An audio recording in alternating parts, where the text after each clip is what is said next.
Hello everyone, welcome back with me again, Anjali. Now I will continue reading House at Riverton by Morton, Part 2. Let's go. Okay, the drawing room. My hair always pale, is now flossy, white and very long. It is fine too. Finer it seems with each passing day. It is my one vanity. Lord knows I haven't much else to be fine about. Not anymore. It has been with me a long time, since 1989. This present crop. I'm fortunate indeed that Sylvia is happy to brush it for me. Also gently to play it day in and day out. It is above and beyond her job descriptions, and I am very grateful. I must remember to tell her so. I missed my chance this morning.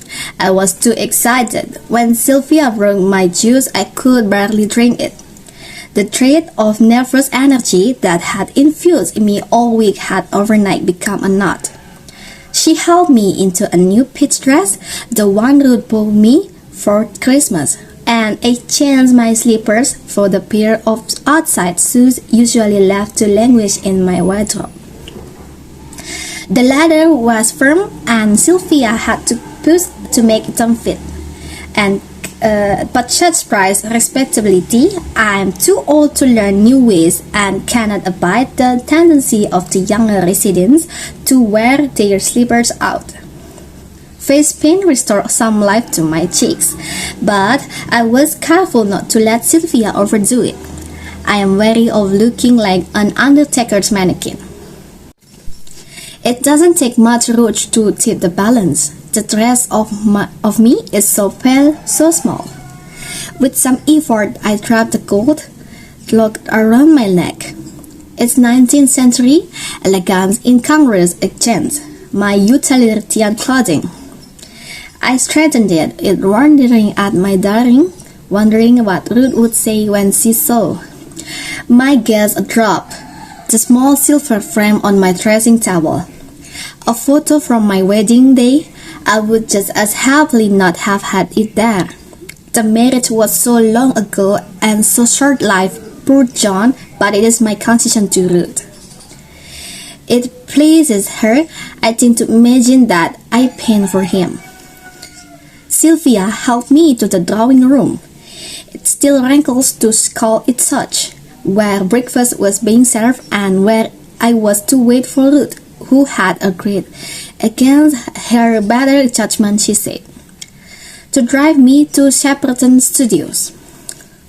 I had Sylvia sit me alone at the corner table and fetch me a glass of juice, and then I reread Ursula's letter. Ruth arrived at 8:30 on the dot. She may have had misgiving about the wisdom of these excursions, but she is and has always been incredibly punctual. I have heard it said the children born to stressful time never shake the air of wool, and Ruth, a child of the Second War, proves the rule. So different from Sylvia, only 15 years younger, who fuses about in tight skirts, loves to loudly and changes her colors with each new boyfriend. This morning, Ruth walked across the room, well dressed, immaculately groomed, but stiffer than a French boss. "Morning, Mom," she said, brushing cool lips across my cheeks.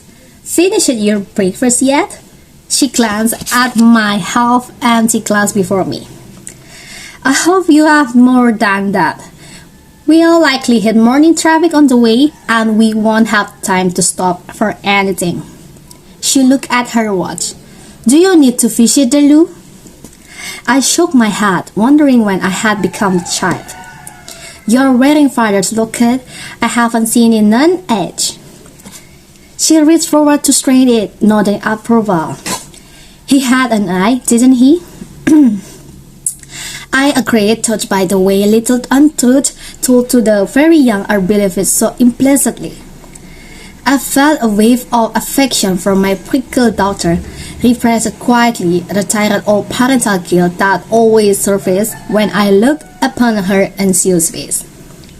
She took my arm, folded it over hers, and placed the can in my other hand.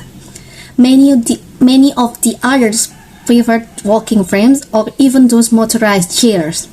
But I'm still quite good with my cane, and a creature of habit who sees no reason to trade up. She is a good girl, my Ruth, solid and reliable. She dressed formally today, the way she would to visit her solicitor or doctor. I had known she would.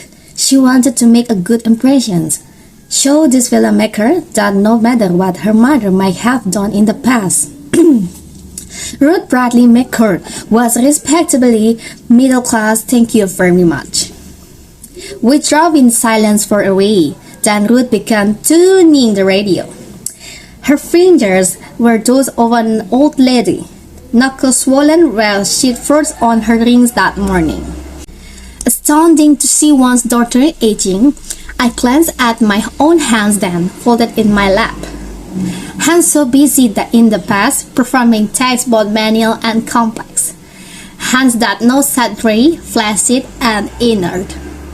Ruth rested finally on a program of classical music. The announcer spoke for a while, rather inanely about his weekend, and then began to play Chopin. A coincidence, of course, that today of all days I should hear the words in C-sharp minor.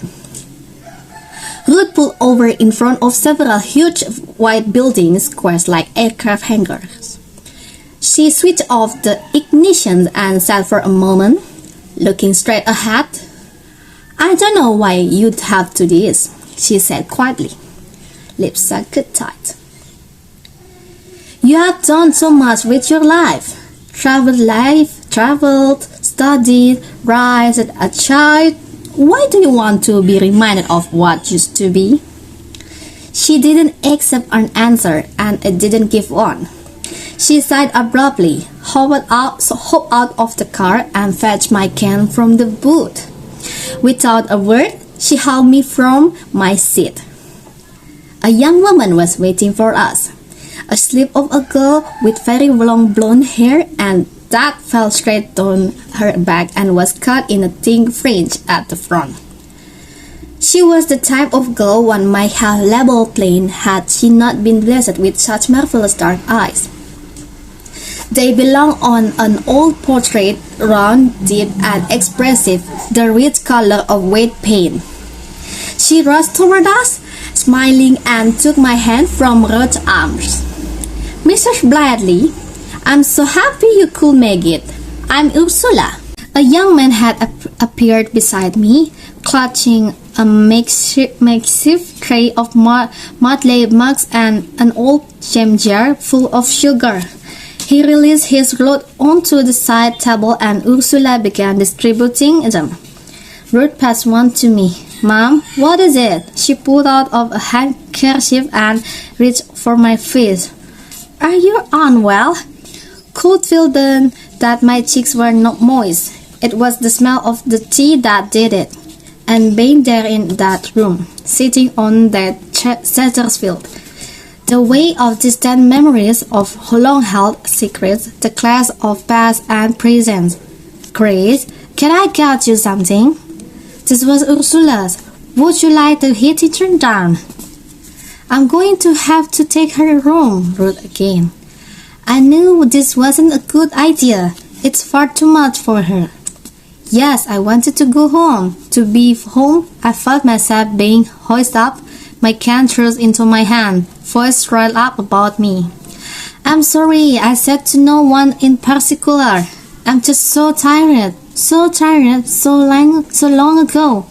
My feet were acting, protesting their confinement.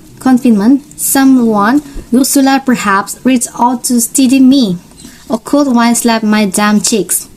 I was in Ruth's car then, whole streets and road signs rushing past. Don't worry, Mom, it's all over now, Ruth said. I blame myself. I should never have agreed to take you. I put my hand on her arm, felt her tense. I should have trusted in my instincts, she said. It was stupid of me. I closed my eyes, listened to the bum of the radiator, the pulse of the windscreen wipers, the drone of the traffic. That is, you have a bit of rest, Ruth said. You're going home. You never have You never have to go back again. I smiled, felt myself driving away.